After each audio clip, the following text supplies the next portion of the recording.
If you want to drop your Corvette beyond what stock bolts will allow, you will need coilovers, and I will show you how to do that in this video.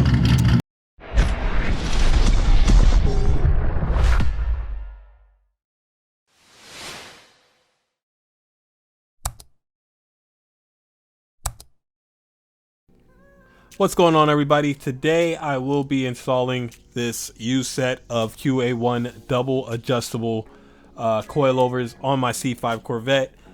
Going with somewhat of a drift build here, so I want to stiffen up my suspension and make it a little bit better. So got these for the low price of $500 for the whole set. Got to do it. If you didn't know, C5 Corvettes, C6, C7 all come on leaf springs. The shocks and coilovers for a C5 and C6 are interchangeable. These would work on a C6. I do have C6 Z06 shocks on my C5. That is a very good, cheap upgrade for your suspension. But as you can see here, we have a leaf spring going from passenger to driver's side. In order to get that off, I'm going to start with the shock. And then loosen up the upper control arm from the mounts back here. The top bolts, there's two of them on this shock, are 13 millimeters. Gonna loosen those up. We are starting at the back of the car. The bottom bolt is a 24 millimeter. I'm gonna be using a 1/2 inch ratchet with a 24 millimeter deep socket, and then a adjustable wrench because I don't have that size wrench.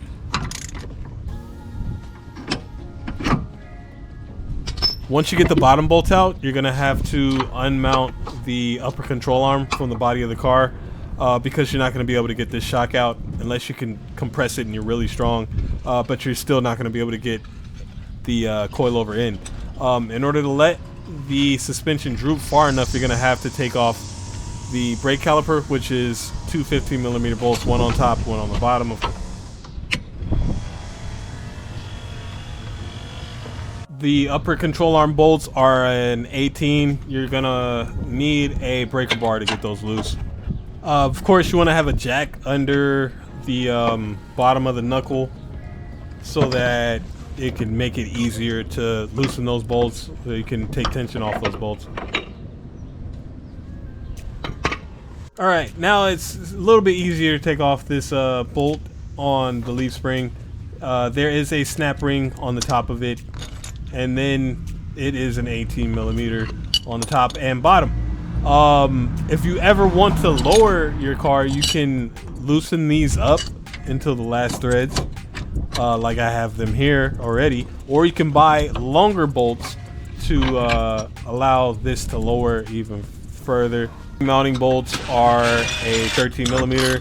They did use thread locker on them, the strongest thread locker from the factory I've ever had to remove, so you got to use a breaker bar to get those off.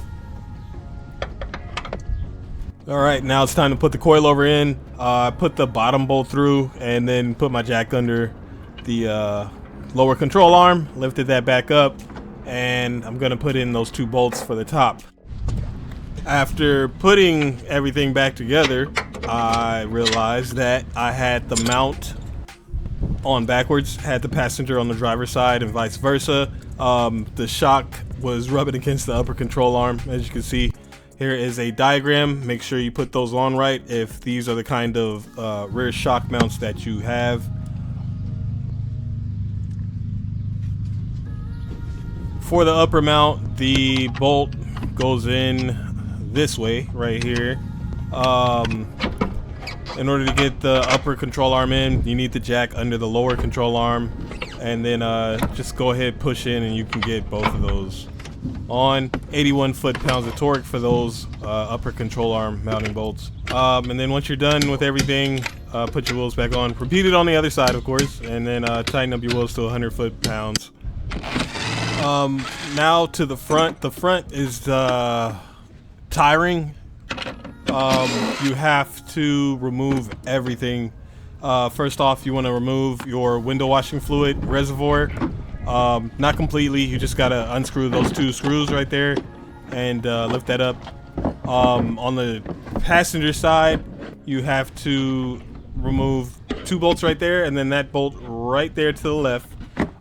You don't have to take any hoses off for your coolant reservoir. You want to not use vice grips. You want to get nice adjustable or something. Hold that shock tower straight, and then get a 15 millimeter wrench and start loosening that up. You're gonna have a hard time holding that shock tower straight if you got these on really tight. Next up, you're gonna need 2 ratchets with 13 millimeter sockets for the bottom of the front shock. There is a bolt on the top and bottom, as you can see. So you gotta hold both of those to get that off. Now you have to loosen up the upper control arm from the body. You want to use a 15 millimeter. There will be shims behind those bolts, so you want to remember how many shims and where or what bolt those came off of for later when you put it back on. Now you're going to be able to remove that shock. The bushing might stay in the hole because it does. The bottom one goes through the hole in order to keep the shock tower aligned. I'll talk about that a little bit later. It's best to get the caliper off and the sway bar end link, as well as the tie rod in from the lower control arm, because the leaf spring does sit on top of that before you remove the upper control arm. But I was going too fast and I did this all wrong. The front mounting bolts for the leaf spring are 13 as well. They did use extra strength thread locker on them, so have fun with that. Of course, before you loosen everything up, you want to have a jack under the control arm and lower that down slowly, and you will finally be able to take off the leaf spring.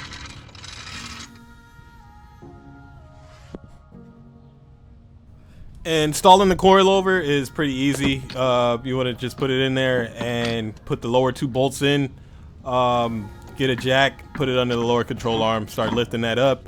You want to connect your sway bar, your tie rod end links, and then you can get your upper control arm back in with the front bolts first, was the easiest for me, and then the back. Make sure you put the spacers in there, or shims. I had an issue with the bushings because the coilover was going into the lower bushing, and as you can see, that washer is on the old shock and I can't take it off. So I went and I got some energy suspension bushings from AutoZone. What I should have did is just use the washer on that lower one, because since it does go through the housing, it makes sure that the stud doesn't move around. These new ones, not so much, I don't think. So I had to take this all apart, do it all over again.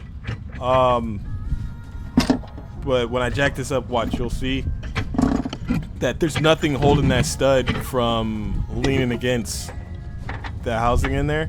Of course, you want to make sure you're not damaging your end links or anything. As you lift it back up, you can get it back in. But look at that. That's the old bushing is the only thing preventing that from leaning against there. So I'm probably gonna have to take these off, put the old one back on. The coilovers didn't come with nuts either, so I had to take the whole coilover to Home Depot, find some for that. They're only like 97 cents each. I got 2 for each side. Upper control arm, get the front bolts in first, of course. 48 foot-pounds of torque. Sway bar, 53 foot-pounds for the end links. Tie rod arms, I'm not sure, I can't remember, I'm sorry. But then it was time for the test drive.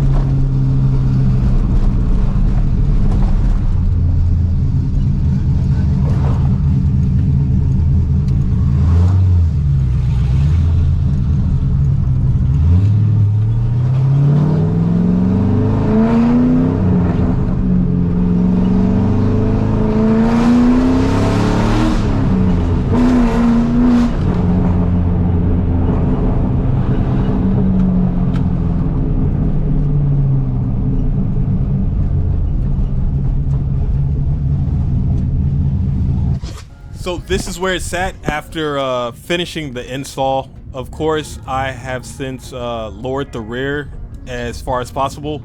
I haven't touched the compression and rebound knobs. There are 18 settings. I need to get into that, but I'm gonna do that after I get the height right. The back is slammed. I'll show you that in the next clip. This is after.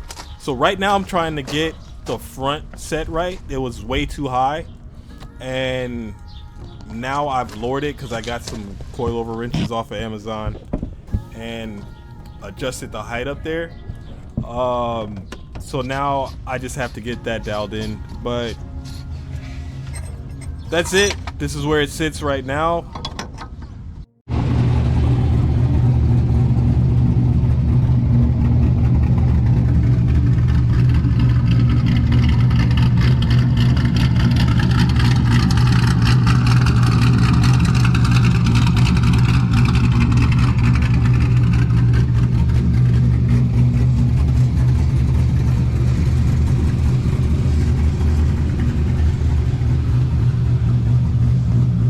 I'll probably be lifting up the front some, not a lot. Hydro is in. Gotta get the rear dual calipers and finish that install. The rear is sitting a little bit lower because of the subwoofer, of course. I take that out if I do any swinging. But that's it. Thank you guys for watching. See you guys on the next one.